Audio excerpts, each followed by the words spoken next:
All right, gang, let's talk about Revolution Games Gazala. It's 2015, 2013, or something like this. So I got this up on my What's on the Table video, and I got a few little notes about it. And uh, Kev from Big Board, he said the game's got a couple of interesting little subtleties to it. And he's right, it does. And I find them interesting. I actually find them they're kind of this is a different rule. I don't know too many games that are like this, but it's actually kind of cool. So it's chit drawn. You have, tactical chits. This seems to be a Revolution Games thing, or whoever the designer is. I'm sorry, I don't have the thing right in front of me to tell you that. Where you have the action chits for the formations, and then you have these tactical chits that get drawn. So, if it's your phase, you might start drawing the chits from your cup, and you have both action and tactical in the same cup.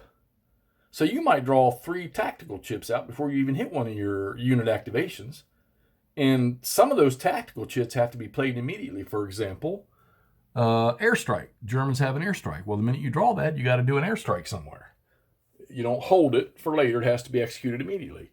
Another one is called Sandstorm, which both sides have Sandstorm. And for the next activation, it reduces their movement down to 2/3 of what they have. So a 24 you would reduce that down to 2/3, which is what, 16? All right, so the interesting mechanic to this game that I found, let's sit this down, all right, that is really, really cool. And I was explaining this in my live stream earlier. All right, so we're going to take a couple of units here. All right, we'll take this unit, we'll take this tank unit, and we'll take this tank unit. Okay, so let's say those 3 units are sitting here on this road. And my movement phase, the German movement phase, or the Axis movement phase has come up, and you want to attack that armor unit right there, okay? So the ratings on these units, where's my pointer? Let me get my tooth prod out that freaks everybody out. Speaking of which, I went to the dentist the other day. So the ratings on these things are hard target or hard value, soft value, and their movement. And that's how many steps they have. So this unit, since he's dark all the way across the board or solid all the way across the board, this is a hard unit, all right? Obviously, he's armor. It's a tank unit. So the interesting thing in this game, one of them is that this unit here, since he has got a white hard target, he cannot attack in any form as part of or as the main aggressor against a hard target. So against a tank unit, he can't do it. Just like this one here. He would not be able to attack that, okay?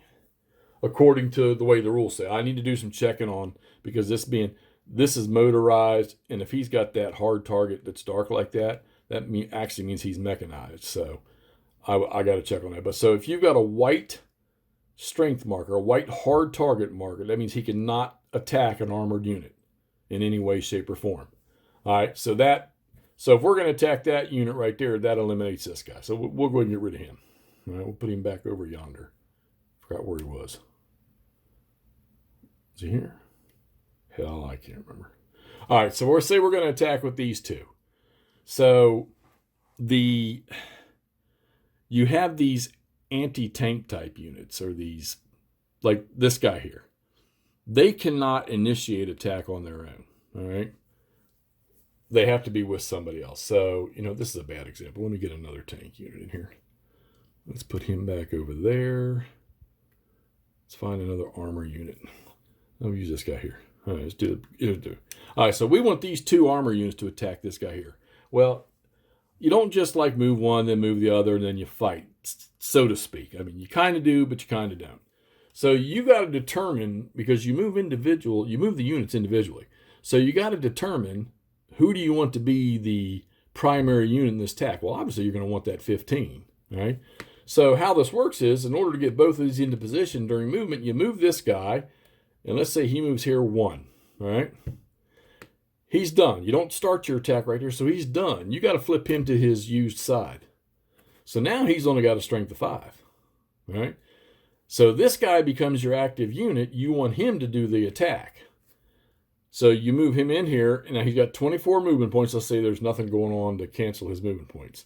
So it costs attract unit 1 to move through desert. So it's 1. So he's got 23 movement points left, all right? So you go over here to this chart, and you have this light, medium, and heavy attack. And then you have for each type of vehicle. So this guy's a tracked vehicle. He can't do a heavy because he needs 24 movement points. And he just used 1, so he's only got 23. So he can do a medium attack, and what a medium attack does is creates no modifiers. Heavy attack is he'll get a +2 die roll, and a light attack he'll get a -2 die roll, and a medium attack is no modifiers. So that's okay. I can live with the no modifiers. All right. So now what you do is you figure out your odds. So you got 15 and 5. You got 20 into that 15 there, but now he's in rough terrain. So, and he might be on his use side. You don't know. That just depends. So he might be 8 or he might be 15. But so he's in rough. So in rough hex, he is a -1 to the die roll. All right. So those are your modifiers. So when you roll the die, so that would be a 1-to-1 or 2-to-1. You go on your chart over here, you roll your 10-sided dice, which in this game a 0 is a 0. And then you apply your die roll modifiers and then apply the results. Defender always apply his results first. All right. Another cool thing, or another interesting thing is if you're adjacent, so if this guy is here, if he moves into here to attack that unit, all right, here, now he's got to attack both of these, all right? It's another one of those, if you're adjacent and you're attacking one, you got to attack the other one, all right? So keep that in mind when you're making your movements to contact, all right? You can also use, these units. This guy may have moved in here and been part of another attack earlier, and then this guy moves down to attack, and you can also include this guy again. I didn't see any rule that says you couldn't, all right? So keep those things in mind. One, you have to attack any unit you're adjacent to. All right. And that's pretty much the interesting function of this game. You have minefields. All those red dotted hexes are minefields, and you can't just move in there, okay? You can breach them, and then you have breach markers that you'll place in there, all right? All right, another interesting rule here is when, let's say you're attacking a defender, and there are 3 units that are being attacked in one attack, and the defender gets a disruption. 2 of the units disrupt. The defender gets to choose which 2 units. You don't disrupt all 3, or if there's more, if there's like 4, or if let's say there's 6 of them. You only disrupt 2 of the defenders. And then, your results are pretty simple. You have disruption, you have step losses, and you have retreat, okay? There's some modifiers for the status of the defender or the attacker. I mean, it's pretty simple. The chart's pretty simple how it works. It's all right there on one page. All of it right there on the back of the cover art. And then you've got your action chits. Those are your units and how many of their action chits you get on each turn. All right. And then you have the Axis action chits down below. All right. Now the Axis actions chits, show you here in this game. So like 21st Panzer and 15th Panzer, they're on the same chit, one on each side. So you decide which one's going to get used. All right. And then if they have 2 of these counters. So if you use 21st Panzer on this draw, when you draw the next time, if you draw the same counter the next time, then you got to use the other one, the 15th Panzer. Okay? That's how that works.